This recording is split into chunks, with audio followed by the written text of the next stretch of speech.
जो बड़ी मुश्किल से पढ़ता है, अपने घर में बूढ़े माँ बाप को भूखे मार के पढ़ता है और उसके बाद परीक्षा के लिए जाता है, रोता हुआ घर लौटता है। क्या दुख नहीं होता है? हम लोगों के मन में कोई रहम नहीं है कि आखिर उस बच्चे का क्या होगा जो अपनी बड़ी पीड़ा के साथ पढ़ रहा है। इन सारे पैसे वाले लोगों के पास में आपने सारी सरकारी नौकरियों को भेज दिया। मैं बहुत कड़वा सच बोल रहा हूँ।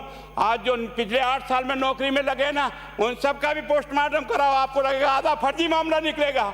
कोई है नहीं, कोई सोचने वाला है इस पर कि आखिर उसके दर्द को कौन जानेगा, है ना। जिस प्रकार से हमने परीक्षा के माध्यम से इन पैसे वाले लोगों को उतार करके सारे के सारे उन गरीबों की आशाओं के ऊपर पानी फेर दिया।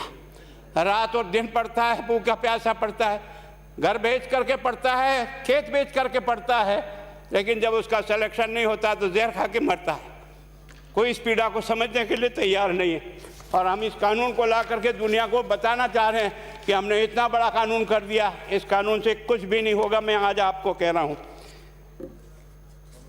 ये जो आपने नए प्रावधान जोड़े हैं, मैं सोचता हूँ कि मुझे कुछ बोलने की इच्छा नहीं, मुझे बहुत दुख है इस बात का। क्या होगा ये?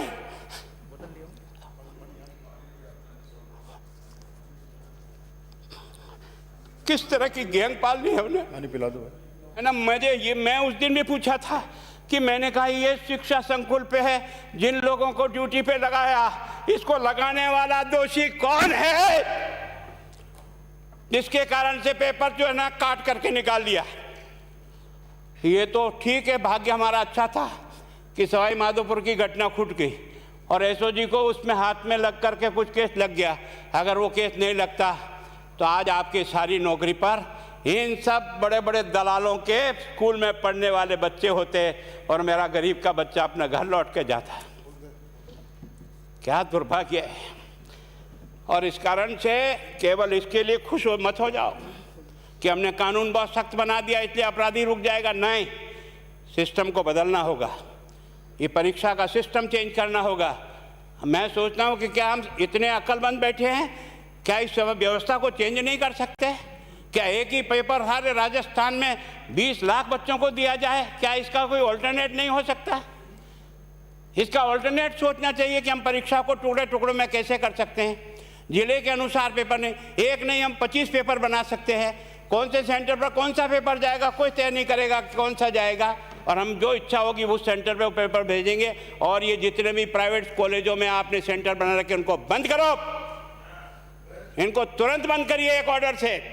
जितने भी सरकारी विद्यालय है और सरकारी नौकर ही एग्जामिनर बनेगा और एग्जामिनेशन करेगा, तब तो आप इसको बचा पाओगे। ताकि आप और मैं कितने भी कानून बदल कर दें, आपका वो जांच करेगा, आपका वो अधिकारी आएगा। आपने कहा भाई सेशन जज के नीचे नियुक्ति नहीं होगी, इसके अलग से कोर्ट होगा, बहुत अच्छी बात है। प्रोविजन जो आपने डाले हैं वो स्वागत योग्य, स्वागत करता हूँ, पर इन प्रोविजन को लागू तो आप और मैं ही करूँगा, कौन करेगा? जब हम ही ठीक नहीं है तो इन प्रोविजन क्या रोएंगे अंदर बैठे बैठे? जब तक हमारा दिल और दिमाग ठीक नहीं होगा ना, इस बीमारी का इलाज नहीं होगा। हमने शिक्षा के मंदिर को भ्रष्टाचार की भट्टी में जलाकर खाक कर दिया। दुर्भाग्य हमारा, जहाँ से कोई आशा की किरण दिखती थी उस गरीब को कि चलो मैं अपनी मेहनत से आगे बढ़ जाऊँगा, लेकिन अब वो निराशा में आ गया। उसको लगा कि अब कोई रास्ता नहीं है। और इस कारण से मैं सोचता हूं कि आप जिस भावना से लाया, मैं आपकी भावना की इज्जत करता हूं, लेकिन केवल आपकी भावना इन बेईमानों को नहीं रोक सकेगी। इसको रोकने के लिए हमको सिस्टम को बदल करके और तुरंत उस पर ध्यान करना चाहिए। कानून 302 का बना हुआ है, क्या मर्डर रुक गए? आप भी जान रहे हो, रोज के रोज पोक्सो कोर्ट में आजीवन कारावास हो रहा, क्या व्यभिचार रुक गया है? अपराधी को दंड मिल सकता है, अपराध बंद नहीं हो सकता है। अपराध बंद करने के लिए जो सिस्टम होते हैं उस सिस्टम में चलो। एकमात्र इस देश में भ्रष्टाचार की भट्टी में देश जल रहा था, केवल और केवल एक तरह से प्रत्येक व्यक्ति का खाता खुलवाकर देश के प्रधानमंत्री में सारा का सारा बेनिफिट उसका सीधा खाते में डाला। बेईमानों को चोट लगी नहीं लगी, उस तरफ अपना दिमाग बचाओ, उस तरफ अपना दिमाग लगाओ कि इस बीमारी का इलाज कहाँ है और कैसे हो, इस बारे में चिंता करने की कोशिश करो। मैं कई बार इधर सीकर और इधर गया तो मैं सोचता हूँ कोचिंग संस्थान की बिल्डिंग देंगे ना तो टोपी गिर जाए नीचे से।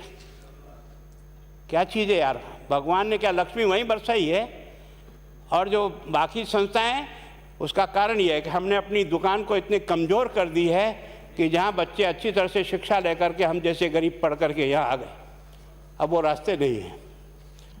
और इस कारण से मेरी बहुत विनम्र प्रार्थना है, इस बीमारी का इलाज चाहिए बच्चे को, कानून से नहीं होगा, कानून के अलावा होगा, और उसमें आपका धन्यवाद। Thank you.